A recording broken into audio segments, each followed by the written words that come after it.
मैं अपने लिए एक कॉलेज सर्च कर रही हूँ, एक ऐसा कॉलेज जिसमें मुझे अच्छी फैकल्टी के साथ अच्छा क्राउड में मिले। फीस का कोई इशू नहीं है मुझे, लेकिन अच्छी आरओआई मिलनी चाहिए। कॉलेज की ब्रांड वैल्यू भी सही होनी चाहिए। कहीं ऐसा ना हो कि मार्केट में उस कॉलेज को कोई जानता ही ना हो। और परेशानी ये है ना कि मेरी कैट में अच्छी परसेंटाइल नहीं आई है और अब ऐसा लग रहा है कि शायद ही मुझे कोई अच्छा कॉलेज मिले जिसकी एक अच्छी आरओआई भी हो। अब दिन रात मोबाइल पर सर्च कर रही हूँ कोई अच्छा कॉलेज, कभी यूट्यूब तो कभी गूगल, और कभी कभी तो मैं कंसल्टेंट से भी बात कर रही हूँ, कोचिंग सेंटर से भी बात करती हूँ। मुसीबत ये है कि मुझे समझ ही नहीं आ रहा है कौन सा कॉलेज अच्छा है, और अगर कोई कॉलेज समझ भी आता है और फॉर्म भी भर देती हूँ तो दूसरे दिन कोई काउंसलर मुझे वही कॉलेज खराब बता देता है, मुझे 2 और नए कॉलेज सजेस्ट कर देता है। फिर जब मैं उसको सर्च करके फॉर्म फिलअप करती हूँ, नेक्स्ट डे फिर मुझे कोई कंसल्टेंट कॉल करके उस कॉलेज को खराब बता देता है, अपने 2 कॉलेज और अच्छे बता देता है, और जो कोचिंग वाले सर हैं वो मुझे अपने अलग ही 2 कॉलेज बता रहे हैं। अब समझ नहीं आ रहा किसकी बात सुनूं, कौन सही बोल रहा है कौन गलत बोल रहा है। अब तो मेरी दिनचर्या यही हो गई है कि सुबह उठती हूँ, 5-6 काउंसलर से बात करती हूँ, सारे दिन यूट्यूब गूगल पर सर्च करती रहती हूँ और लास्ट में कंफ्यूज होकर सो जाती हूँ। क्या आपके साथ भी यही हो रहा है?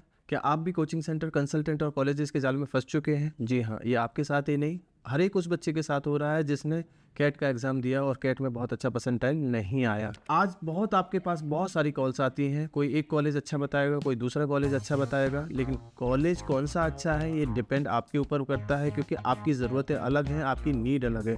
किसी को अच्छा कैंपस चाहिए, किसी को अच्छी कॉलेज चाहिए, किसी को अच्छा प्लेसमेंट चाहिए, किसी को अच्छा आरओआई चाहिए और किसी को बहुत अच्छा क्राउड चाहिए। आजकल हम देख रहे हैं कॉलेज कंसल्टेंट अपने नाम से नहीं, शिक्षा बनकर कॉल कर रहे हैं, कोई कॉलेज दुनिया बनकर कॉल कर रहा है, तो कोई कुछ और नॉन प्रॉफिट ऑर्गेनाइजेशन बन के कॉल कर रहा है, कोई स्टूडेंट वेलफेयर का नाम यूज़ कर रहा है और बता रहे हैं कि वो कॉल एडमिशन के लिए नहीं कर रहे, वो सिर्फ रिव्यू के लिए कॉल कर रहे हैं। क्या आपने कभी सोचा ये आपको कॉल क्यों कर रहे हैं? क्या इसमें से किसी को आपके फ्यूचर से कोई लेना देना है? अगर है तो अभी तक इनमें से कोई कॉल क्यों नहीं करता था? अब एकाएक ऐसा क्या हो गया कि इन सब लोगों को आपका फ्यूचर बनाना है? जरूर सोचिए एक बार। जिनको आप बहुत बड़े यूट्यूबर समझ रहे हैं वो पेड प्रमोशन कर रहे हैं, जिनको कोचिंग सेंटर समझ रहे हो वो पैसों के लालच में कंसल्टेंट बने जा रहे हैं, जिनको आप कंसल्टेंट और काउंसलर समझ रहे हैं वो कमीशन के चक्कर में गलत कॉलेज बता रहे हैं, और जिनको आप कॉलेज समझ रहे हैं वो झूठे झूठे वादे करके मोटी फीस वसूल रहे हैं। हर तरफ गोलमाल है, कोई नहीं सोच रहा स्टूडेंट के बारे में, एजुकेशन के बारे में, सबको मोटा पैसा कमाना है। अब सवाल एक ही है, गलत कौन है? कॉलेज जो कम परसेंटाइल पर भी एडमिशन देते हैं स्टूडेंट्स को, या कोचिंग जो बोलते हैं कि ड्रॉप करो और दोबारा से मुझे फीस दे के दोबारा कोचिंग स्टार्ट करो, जबकि उनको मालूम है कि बच्चा 90 परसेंटाइल से ऊपर कैट में नहीं ला सकता, या फिर वो कंसल्टेंट जो खराब कॉलेज सजेस्ट करके अपना मोटा पैसा कमाने के चक्कर में है, या सोशल मीडिया जो खराब कॉलेज को भी प्रमोट करते हैं। ये बहुत बड़ा सवाल है जो आपको अपने आप से पूछना होगा, क्योंकि इसका जवाब आप जानते हैं, क्योंकि आप भी कहीं ना कहीं इसी चीज़ का हिस्सा है। अब मैं ये नहीं कह रहा कि कॉलेज, कोचिंग सेंटर या यूट्यूबर गलत नहीं है, गलत पूरा सिस्टम है जिसमें आपकी भी हिस्सेदारी उतनी ही है। अगर आपके परसेंटाइल और मार्क्स अच्छे होते तो शायद ये नौबत ही नहीं आती। सॉल्यूशन क्या है? सॉल्यूशन एक ही है, सिर्फ अपनी बात सुनो, अपनी आंखों पे भरोसा करो, कॉलेज विजिट करो और बच्चों से बात करो। लेकिन उसमें भी काफ़ी परेशानी है। इसमें परेशानी ये है कि आपको एफर्ट डालना होगा, आपको जाना होगा, आपको विजिट करना होगा, आपको मेहनत करनी होगी। अब देखिए, सोशल मीडिया प्लेटफॉर्म है, बहुत कुछ तो नहीं कहा जा सकता, लेकिन कुछ कमियां ज़रूर देखी जा सकती हैं।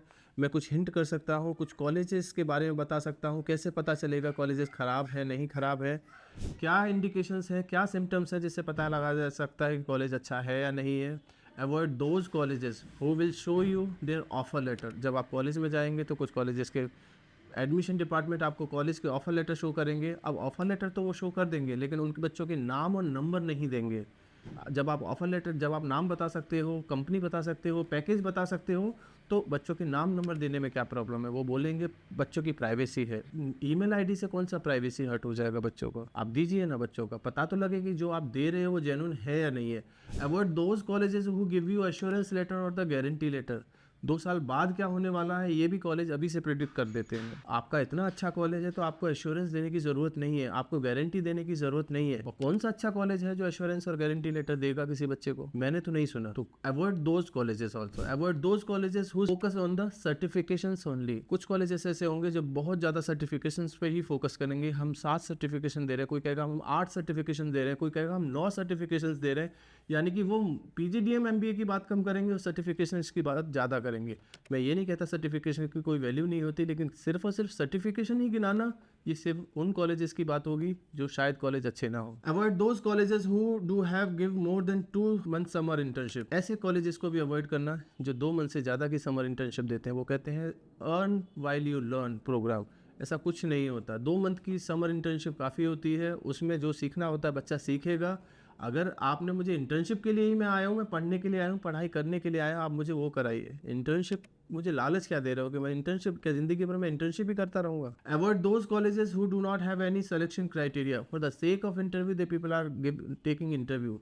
ऐसे कॉलेजेस को भी अवॉइड करना जो नाम के लिए इंटरव्यू प्रोसेस रखते हैं, यानी जीडीपीआई करते हैं, उनका कोई सिलेक्शन क्राइटेरिया ही नहीं होता। यानी कि ऐसा बच्चा जो फीस दे सकता है उन सारे बच्चों को वो सेलेक्ट कर लेते हैं। तो यही ऐसे कुछ कॉलेजेस हैं जिनको आपको पहचानना होगा और जिनसे थोड़ा बच के चलना होगा। अब मैं कंसल्टेंसी की बात करूँ तो कौन कौन से कोचिंग सेंटर और कंसल्टेंट खराब हो सकते हैं, सोशल मीडिया प्लेटफॉर्म खराब हो सकते हैं, जो सुबह शाम दोपहर आपको मैसेजेस ड्रॉप करते हैं, good morning, good afternoon, good evening. इतना तो कोई रिश्तेदार भी नहीं करेगा, अगर रिश्तेदार होगा तो भी शायद उतना ना करे। ये सुबह से लेकर दोपहर से लेकर शाम तक good morning, good afternoon, good evening के मैसेजेस आपको डालेंगे कि आपको नहीं लेनी चाहिए। यानी कि form filling free of cost कर लो, 50% डिस्काउंट में कर लो और स्कॉलरशिप के लिए बात कर लो। कॉलेज अच्छा है नहीं अच्छा, वो वहाँ के बच्चों से बात करके ही पता लगेगा। डायरेक्टली कॉलेज में विजिट करके रिव्यू लीजिए, तब शायद आपको इन्फॉर्मेशन गैदर होगी। देखिए कि डिसीजंस खुद लो, आपका खुद का कैरियर है, 2 साल आपने लगाना है, पैसा आपने फिल करना है। ये पैसा आएगा कहाँ से? बैंक या पेरेंट्स, दोनों को चुकाना है। फर्क इतना है कि बैंक को विद इंटरेस्ट, पेरेंट्स को without interest. Think twice before taking admission in any of the B school. बाकी कुछ और पूछना है, नंबर आपके स्क्रीन पे है। कभी भी डायरेक्ट काउंसलिंग या 1-to-1 काउंसलिंग के लिए कभी भी हेल्प चाहिए, ऑलवेज आप कॉल कर सकते हो। Thank you, thanks a lot.